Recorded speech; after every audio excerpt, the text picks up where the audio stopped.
disability, that's something that you live with, but that's something that should not define you. You should be defined by what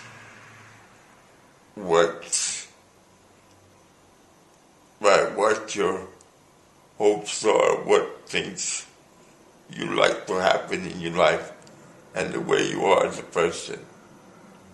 That's what should define you. I'm not in a nursing home. I'm having my own house, and I'm able to, have friends and just things to look forward to.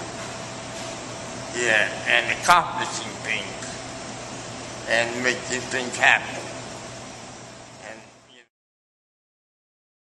I want to be able to say, when I say I want to be able to say, I'm going to my apartment. I'm actually not going back to RHA. I'm going home.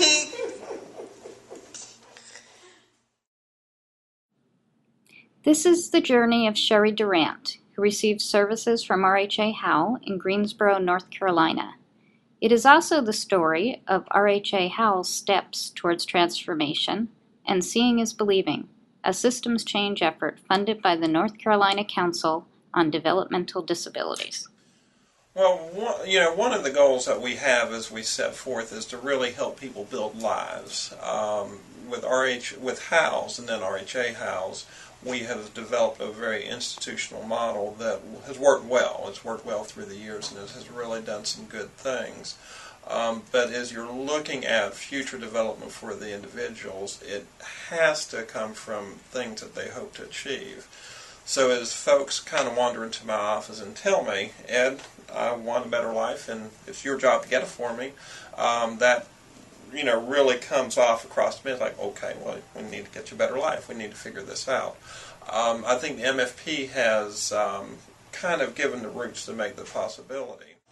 And make sure and to have a good circle now while she's here to get a good network of support and her friends and family to be there when she makes the transition. Sherry's journey started by calling together the people in her life who are important to her, those who are paid to provide services, as well as her friends. This circle gathers together monthly as Sherry is diligently working on her move.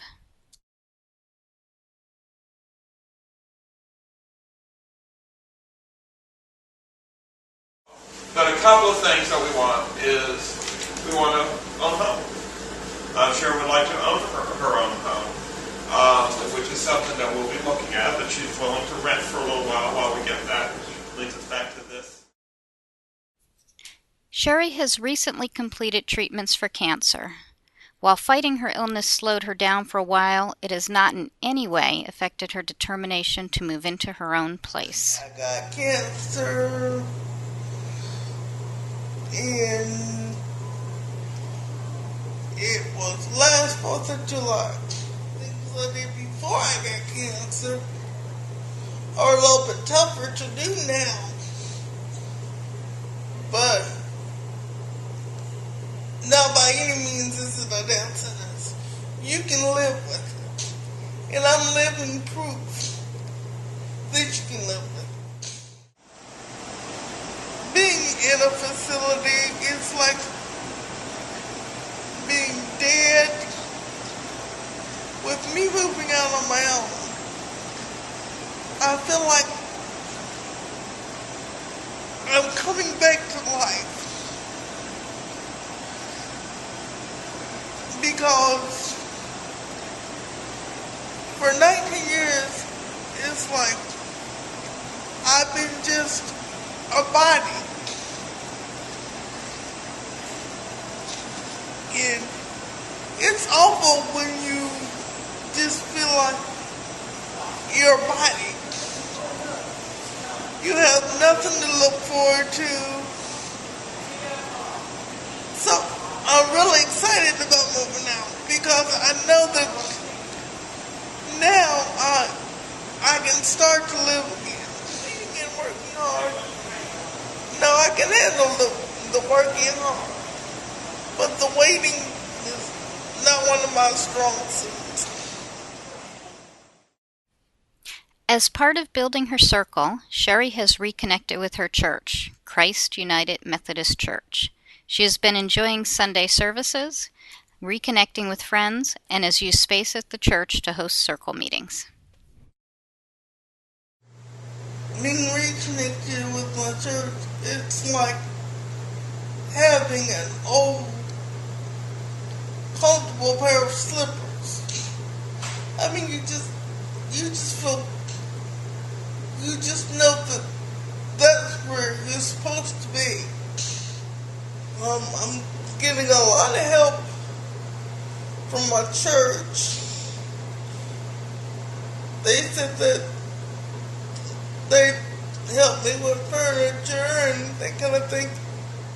And Sherry is on the list for a housing voucher, which should become available in October. She has identified potential apartments that are affordable and meet her needs, and has been out looking.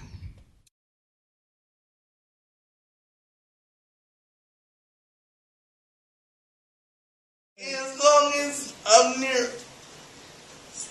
someplace that I can get coffee. And someplace that I can go shopping. But we can get a license for two, but two don't have to live there. We could use a second for sleep staff, or if we're going to do a shared living, which it sounds like is what we're moving towards, is somebody that would share the expenses and they'd have the other room. They would not be necessarily, they would, I mean, they could have disabilities, but they wouldn't necessarily have disabilities. Seeing is Believing is a project funded by the North Carolina Council on Developmental Disabilities. Through this funding, 4 organizations in North Carolina have been taking the journey to transform from intermediate care facilities to individualized supports. RHA Howell is one of those organizations. I think with Seeing is Believing, it's given us a framework and it's challenged our perceptions. I think, we have a mindset, and a lot of people do, that people with disabilities are people that, in a sense, are helpless, and it's our job to help them. But with Seeing is Believing, we've seen that people can do more than we thought. They can pursue their dreams. We can assist them, but it's not our job to direct them. Seeing is Believing has also shown me how certain funding sources work that I didn't know about as far as the technical end. And it's given a lot of us a group in which to bounce ideas back and forth and find out what's going to work, what's worked for other people, and what can work for us. Interesting that everything that we want to do is very natural. It starts from progression of everything from beyond academics to choosing where you want to live and what you want to do with your life. And then you contrast that with ICFMR, which is you have basically no choice because the way the standards are set up that everybody really essentially needs a guardian. If you don't have one, you better darn well get one. Essentially, you're taking that model where there is no choice at all. I mean, there isn't. Essentially, there's little choices here and there of what I get to eat or what my leisure time is, but honestly, the big choices in life, things that really matter, they're not there. It's not intertwined. Part of SIB is looking at transitions. And we went from probably 3 years ago from a very institutional mindset of, no, we're not doing that.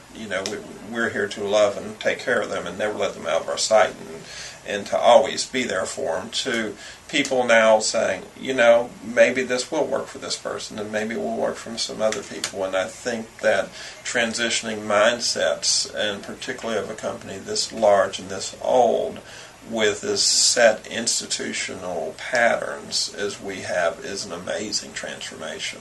Change in the margins, but to make dramatic change, to really move along, we really need to step out and help providers change, decide to change, and then invest in that change.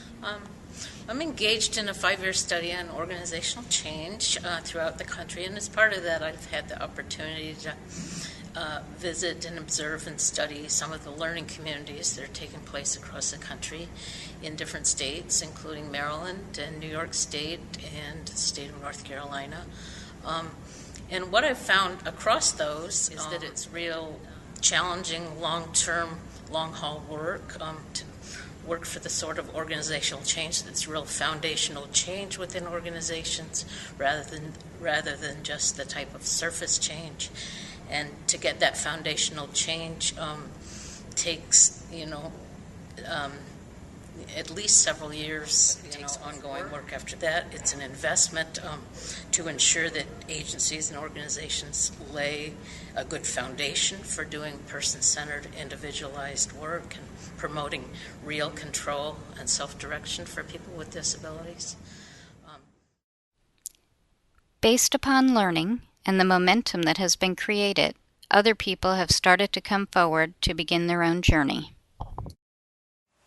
One thing with Tyrone is we now have a face of somebody who successfully has done that where his disabilities are obvious. The initial conversations with staff, parents, and everybody involved was I was nuts. And I were very accusatory that I'm trying to put people out there on their own, where they're going to starve to death, and to the point now that people are coming to meetings. They're talking about it. People aren't running away from me as we're talking about people moving to the community. Ursula lives over at one of our other group homes, and she came into my office probably 2-3 months ago, and she just looked at me and she said, "Ed?" I said, "Yes, ma'am." And she said, "I can do everything that Sherry can." I said, "I think you can." I said, "Nobody ever said you couldn't." She said, "It's time for me to move out on my own too then." It's like, "Yes, ma'am." I said, we will get working with you. I said, "We will get that figured out." She said, "Okay." And Ursula, if you had known Ursula 2 years before, would never have had that conversation. Ursula's main goal in life was to please.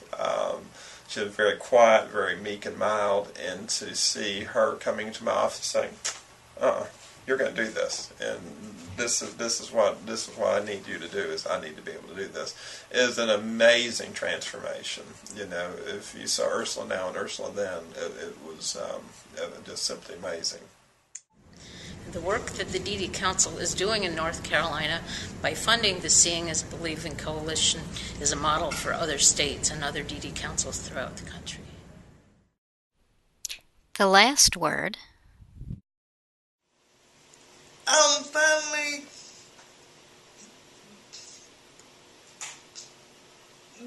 driving this train. I'm the one to set